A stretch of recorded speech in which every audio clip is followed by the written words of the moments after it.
In the music industry, there's nothing more fascinating to me than flop albums. I've taken a look at quite a few during my time reviewing music on this channel, and I don't see myself stopping anytime soon. Flop albums make you take a second look and get you thinking outside the box as to why the album in question underperformed, whether it be critically, commercially, or most often both. Sometimes there's interesting discussions to be had in regards to these albums, like with Metallica's Saint Anger. Sure, it's one of the worst received albums of all time, and it's as infamous as Lars Ulrich's Hairline, but it debuted at #1 in 8 countries. It sold millions of copies, and even has a retrospective fanbase with legions of defenders. But at the same time, it left a permanent black cloud around the band, and they're still trying to shake it off to this very day.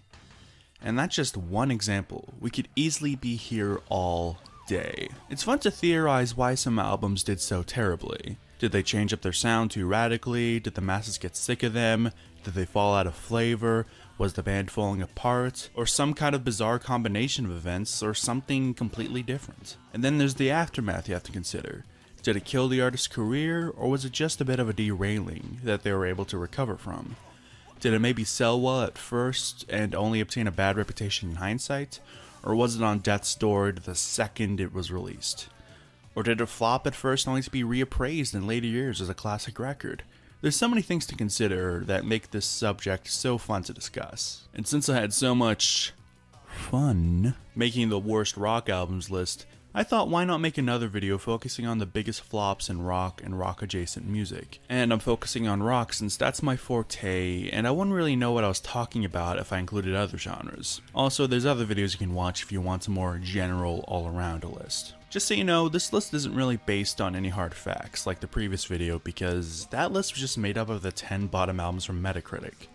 But there isn't anything like that I could use for this list, so I spent a lot of time researching and mulling over which albums to include and what order to put them in. Things I considered were the drop-off from the previous album, critical reception, sales, retrospective opinion, and the effect it had on the artist's career. And even though I spent a lot of time on this list, it's by no means definitive and perfect. There's a bunch of albums I had to leave off, so please don't crucify me for any glaring omissions. Also, just because an album is on the list, it isn't necessarily representative of the record's quality. There's some albums on this countdown that I really enjoy, but I still decided to include them based on the above mentioned criteria. This list is also in a loose order based on how bad they flopped, but there's no hard science or anything, so the order isn't that important, with the exception of the top spot. And I'll also give my opinion as to why I think the album flopped, and my thoughts about the albums themselves. But anyway, on to the list. Also, don't forget to like and subscribe if you enjoyed the video. Okay, thanks, bye.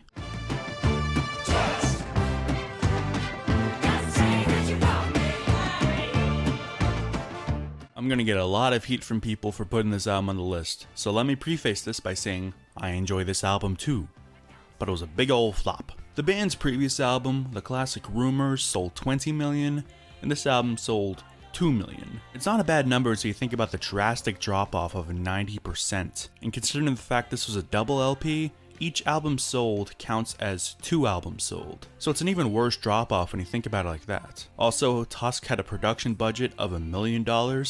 In today's economy, that's over $3.5 million. The exorbitant budget was due to the fact that Mick Fleetwood wanted to make a double album for some reason, the band building their own studio to record in, and despite the band building their own recording space, they were still charged by Warner Brothers for the recording. Also in Tusk, Lindsey Buckingham was headstrong on not wanting to recreate Rumors in any form, and he really wanted to challenge himself and the band. On this record, there's many of the same hallmarks of the Fleetwood Mac sound, but there's also elements of post-punk and even avant-garde music that can be heard in songs like The Ledge and That's Enough for Me, which are just Lindsey Buckingham fucking around in his home studio.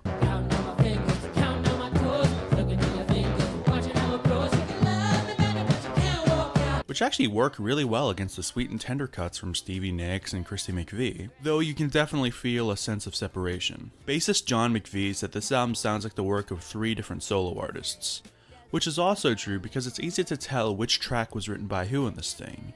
But Buckingham later remarked that Tusk was the sweetness from Stevie and Christy, and him being a complete nutcase, and to him that's what makes Fleetwood Mac.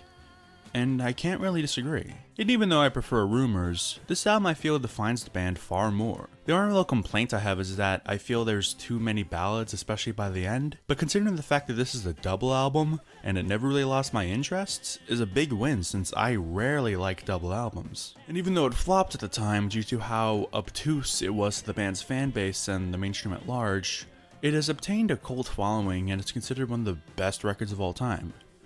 Which, trust me, is not something that can be said for other albums on this list.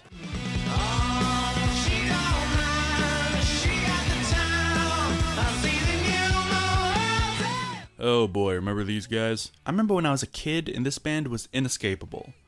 Though that's mainly because they're Australian, and God forbid this country ever lets us forget about any Australian band with even a modicum of success. Wolfmother are basically a throwback band with, let's say, influence from Led Zeppelin. They were the Greta Van Fleet before Greta Van Fleet, or the Kingdom Come after Kingdom Come. But to be fair to Wolfmother, they're far less blatant than either of those bands, and on this album at least I hear them trying to push their sound. But unfortunately Cosmic Egg may not sound as much like Led Zeppelin, but it sounds even more similar to Black Sabbath, which was another band that they were compared to a lot. It's a pitfall you see with most of these nostalgia-bait bands. They come onto the scene and make a big splash and are loved by boomers who refuse to change with the times.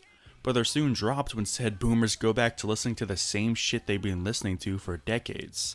As much as they think they like bands like Kingdom Come, Greta Van Fleet, or Wolfmother, they more so like the idea of these bands, much more than the bands themselves. Because bands like Wolfmother just don't have the same staying power as the bands they are aping. And honestly, Cosmic Egg as an album isn't even that bad. It has its moments, like the rocker New Moon Rising or the closer Violence on the Sun. And since this album is more Sabbath than it is Zeppelin, I like it more than their debut personally. Granted, that isn't saying much, but still, it's worth noting. But they could have recorded Physical Graffiti, and it wouldn't have mattered. Retro stuff like this has a real short shelf life, and they would have needed a total reinvention of their sound to stay relevant, or even to be remembered as anything more than a flash in the pan. Greta Van Fleet, take fucking notes. What year are we in? Forgive me, but Wolfmother, you suck.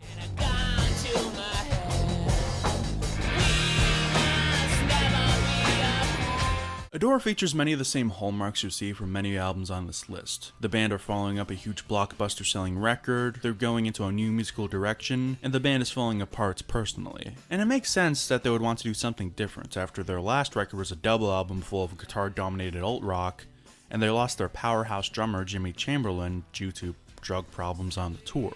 They took a cue from the electronica-tinged hit 1979 and decided to dive into that sound fully, which makes less of an emphasis on loud abrasive guitars that defined the band up until that point. This album showcases a more intimate and somber side of the band with a much more low-key atmosphere. Throughout the running length, there's no real rockers to be found. The almost title track, Ava Adore, is the most up-tempo track you'll get out of this thing, and even that song is quite sparing compared to other songs this band has done, like Today or Bullet with Butterfly Wings. Billy Corgan was going through a lot of mental anguish. He was getting divorced and his mother died of cancer.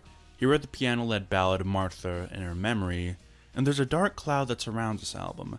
It's incredibly gothic and mixes the electronic elements better than it probably should. This album still sold decently well, going platinum, but following an album that went diamond, those aren't great numbers. And after this album, bassist Darcy Retzky left the band, never to return, and one album later, the band broke up for half a decade. Though despite subpar commercial performance, Adore still received decent reviews and is generally loved by most fans for its different take on the band's sound. But it unfortunately signaled the end of the beginning of the end of this band's relevance.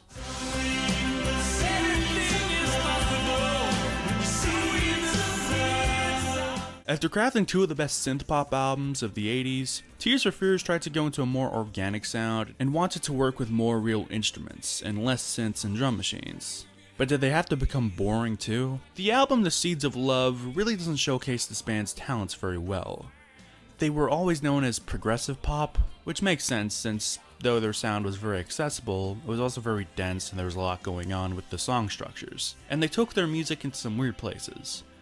But they would never waste your time and always led with the hook. Just listen to the opening of their previous album, Songs from the Big Chair. It's strong, it's powerful, and it hooks you in with the chorus. But The Seeds of Love?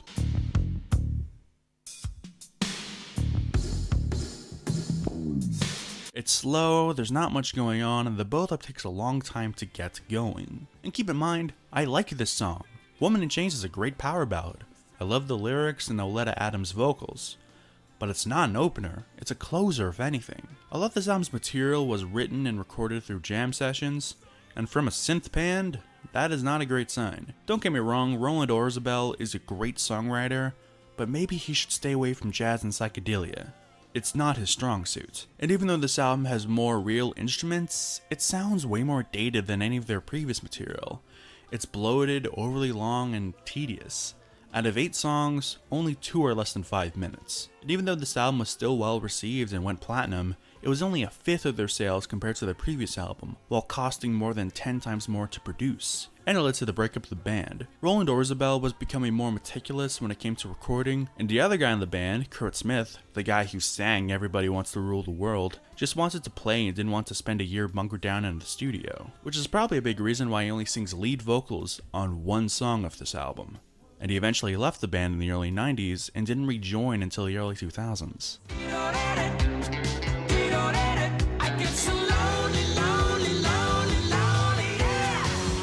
A vanity project from a singer who I'm not even a particularly big fan of to begin with. This does not bode well for me. You see, in 1983, after Queen released probably their worst album, Hot Space, frontman Freddie Mercury was offered a huge solo deal from CBS, and he was getting paid more to go solo than what the band was being paid being with EMI. Drummer Roger Taylor said that he didn't think Freddie really wanted to do his own thing since he missed his band so much, but he was getting paid so much money that he would be an absolute fool to refuse. And the end result is nothing like Queen.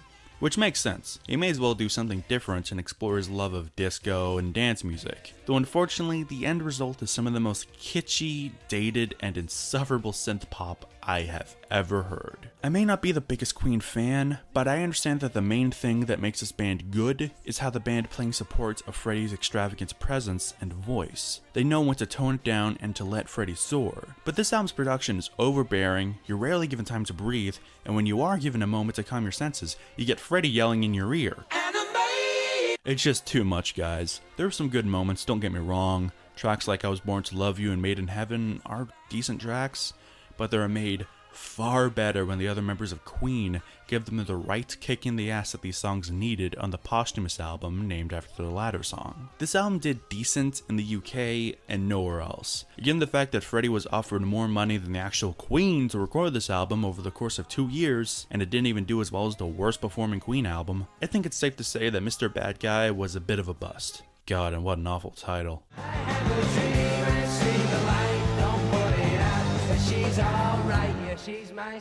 The Stone Roses' second album is proof that the dreaded sophomore slump is a very real phenomenon that any band with a smash debut should be very weary of. And there's maybe no other sophomore album that slumped harder.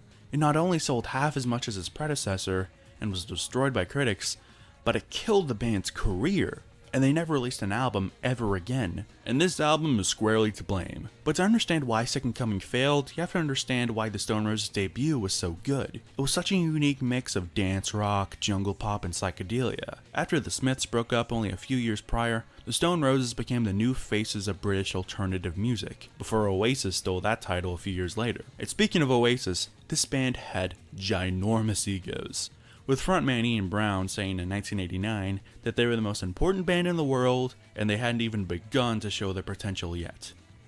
To say that statement aged poorly is an understatement, and the inflated ego can be seen in the choice of name for their follow-up. Second Coming? Are you kidding me? Talk about a band believing their own hype and collapsing into their own self-imposed importance. And everything that was so great about their first album cannot be heard on their second. It's a bloated mess of boring blues rock riffs and stiff attempts at funk that leave Rick James very upset.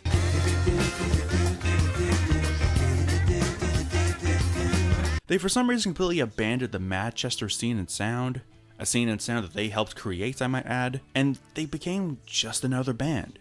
If you listen to this album before hearing the debut, you'd be mystified as to why this band was ever such a big deal. What a waste.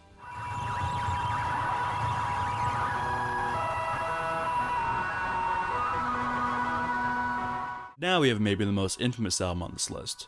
And to those uninitiated who thought their speakers or headphones were dying on them, rest assured, That's just what this album sounds like. I'm not just playing an intro or an interlude or something along those lines. This is just how this album sounds. There's rumors that Lou Reed made this album as a prank to his record label, RCA, to fulfill contractual obligations, or that he made it as a fuck you to his normie fans who only wanted to hear songs like Walk on the Wild Side. But in this album's liner notes, Reed claimed to have invented heavy metal music, and he said that this album was a logical conclusion to the genre. It's also important to understand that Lou Reed was basically a walking bag of meth by the mid-70s. Are you a transvestite or a homosexual?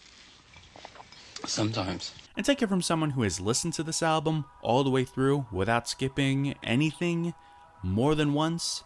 As soon as you hear the first 10 seconds, you've pretty much heard everything this album has to offer. There's really nothing of substance here, and I hate to write something off just because of its odd nature, but this album really is awful. You can sometimes hear weird things going on in the background that might add up and actually go somewhere, but it soon drops and the album adopts yet another bizarre noise to pair with the irregularly programmed static. You could honestly take a vinyl record, scratch it up within an inch of its life, and put it on, and the final result won't be too far off from actually listening to Metal Machine music. Lou made this album in his home by sticking a few microphones in front of wailing guitar feedback, and that's exactly what this album sounds like.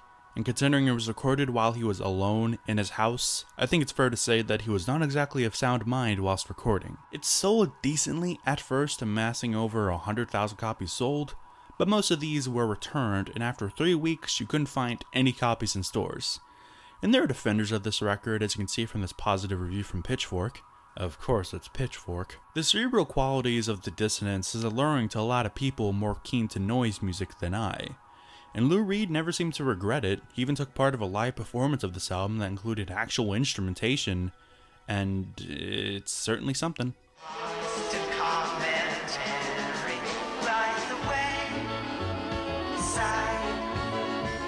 Okay, some of you guys may be unaware of who Van Dyke Parks is. To put it very simply, he's one of the great sidemen within the last half a century of music or so, working with more artists than I can even count. Writing, producing, performing, he's done just about everything at one point or another. Though he's most known for his work with the Beach Boys and Brian Wilson, and it's because of this lucrative relationship with Brian that he got his foot in the door to record an album of his very own. The LP would surface in 1967 as Song Cycles, a love letter from Parks to show tunes, classical music, Americana, and even avant-garde and art rock. It's a pretty out there listening experience, and it's one that is definitely not for everyone. I'm sure even most people who swear by albums like Smile would need some time to process this thing. It sounds not very of its time. If I didn't know any better, I might think that this album was recorded at least a decade or two prior.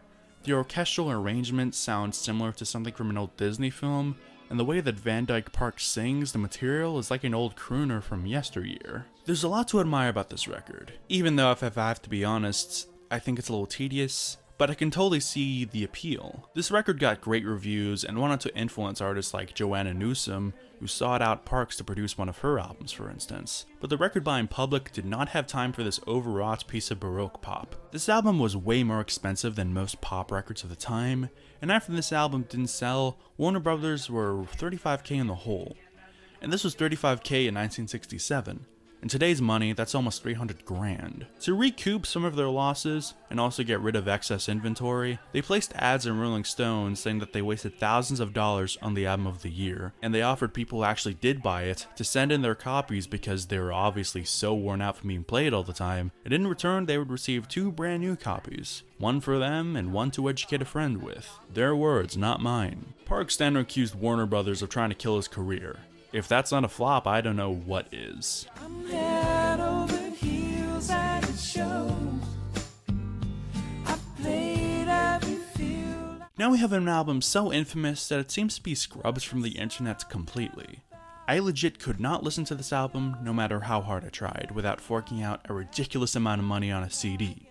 And I'm not doing that, sorry guys. The only thing I could find of Garth Brooks' Chris Gaines experiment is a single music video and a fake behind the music. I have watched both, and after doing so, maybe it's a good thing I couldn't hear this whole record. The album was supposed to be the start of a Chris Gaines franchise with a movie based on the fake rock star persona played by Brooks, but after the mixed reviews and the lackluster sales compared to prior Garth Brooks albums, the movie tentatively titled The Lamb was thankfully scrapped. The behind the music itself about the life of the Chris Gaines character is packed to the brim of rock pastiches, and most of what happened to him was based on real events that happened to real musicians, including the events where one of his bandmates was killed in a plane crash, obviously aping the day the music died, which was an aerial accident that killed Buddy Holly, Richie Valens, and the Big Bopper. And if there's something so disgusting about using the real-life tragedy that killed 3 young men as a piss-poor excuse for character development, to try and make you feel sad for a man that doesn't even exist. As for the music itself, or the little I've heard, it's just bland alternative rock, nothing to see here, folks. The album put a permanent stain on Garth Brooks' career. Even when he inevitably went back to country, this experiment showed him for what he was. He wasn't an artist, he was an actor, which puts all of his material under an uncomfortable looking glass, and his career never really bounced back to where he once was. And maybe that's for the best.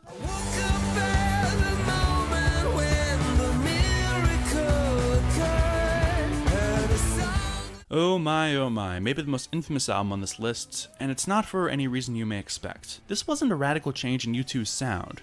In fact, it was received quite well, and it didn't even do that bad commercially, all things considered, though we'll come back to that later. But Songs of Innocence is known for one thing, and one thing only. The band and Apple for some reason thought it was a good idea to violate our iTunes equipped devices by automatically downloading this new album to them. I'm sure many people watching this remember this happening. I too had this thing taking up precious space in my iPhone back in the day when I just wanted to listen to Blink-182 in peace. A lot of people were upset, consent was thrown out of the window, and Apple and U2 faced a lot of heat because not only were we not given a choice in the matter, but it was also a tedious process to remove this record from our libraries. Apple even had to release a special tool to delete the album from our iTunes accounts. It's so funny to think about too. They could have avoided everything by just having a pop-up saying, "Would you like a download of the new U2 album?" Then everyone who wants it can get it, and everyone else can go on about their day. I know some bands made a stink about U2 setting a dangerous precedent about releasing an album for free, but they weren't the first band to do such a thing. 9 Inch Nails beat them to that by like 6 years. And I've seen fans of this band say that the release and marketing ruined people's preconceived notions for this album,